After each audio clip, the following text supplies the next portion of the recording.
ان الذین قالوا ربنا اللہ ثم استقاموا تتنزل علیہم الملائکہ، وہ بندہ جو مستقل مزاجی اختیار کرتا ہے، کنسسٹنسی کا تاج پہنا ہوا وہ بندہ، صبر و استقامت کا پہاڑ بنا ہوا، مستقل مزاجی کو اپنی زینت اور اپنا لباس اوڑھنا بچھونا بنا کے بیٹھا ہوا، اللہ کے فرشتے آتے ہیں اس کے پاس۔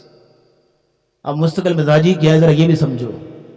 مستقل مزاجی یہ ہے کہ تم 5 وقت کے نمازی ہو تو 5 وقت کے نمازی ہی ہو مرنے تک۔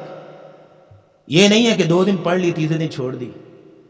اگر تم نے 12 سنتوں کو معمول بنایا ہوا تو تم ہمیشہ پڑھنے والے ہو 12 سنتوں کو۔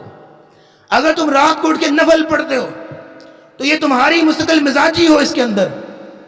اگر تم کوئی کتاب حدیث کی پڑھتے ہو، قرآن کی تفسیر پڑھتے ہو تو اس میں تمہاری مستقل مزاجی ہو۔ ایک مزاج، ایک رائٹ لائن، صراط مستقیم اگر تم نے چن لیا ہے، ایک مزاج تم نے سلیکٹ کر لیا اپنے لیے، اور تمہیں سمجھ ہے کہ یہ کامیابی کا راستہ ہے، تو تمہیں تو موت تو آ سکتی ہے لیکن تم اپنی پٹری سے کبھی نہ ہلو، یہ ہے مستقل مزاجی۔ جو بندہ مستقل مزاج ہو پھر اس کے ساتھ پاس فرشتے آتے ہیں۔ عمران بن حسین رضی اللہ تعالی عنہ نبی اسلام کے صحابی ہیں۔ اتنا بیمار تھا یہ شخص کہ ان کو نبی اسلام نے کہا تھا کہ اگر تم سے نماز کھڑے ہو کہیں پڑھی جا سکتی بیٹھ کے پڑھ لیا کرو، اگر بیٹھ کے نہیں پڑھ سکتے لیٹ کے پڑھ لیا کرو۔ اتنا بیمار تھا، لیکن اس کے باوجود بھی اس بندے نے کبھی تہجد نہیں چھوڑی۔ پھر ہوتا کیا تھا، اللہ کے فرشتے آ کے اسے مصافحہ کیا کرتے تھے۔ یہ مستقل مزاجی سے ہوتا ہے۔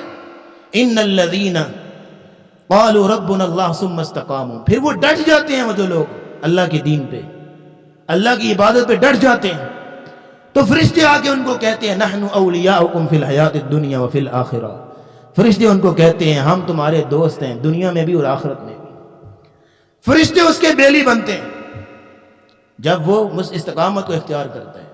پہلا عمل۔ دوسرا عمل، نبی اسلام نے فرمایا جو بندہ ذکر کی مجلس میں، قرآن کی مجلس میں بیٹھتا ہے، بیٹھ کے ذکر کرتا ہے، بیٹھ کے قرآن پڑھتا اور پڑھاتا ہے، بیٹھ کے قرآن کو سمجھتا اور سمجھاتا ہے، اللہ کے نورانی مخلوق اس کے پاس آ کے بیٹھ جاتے ہیں، ساتھ ملتا ہوتا ہے۔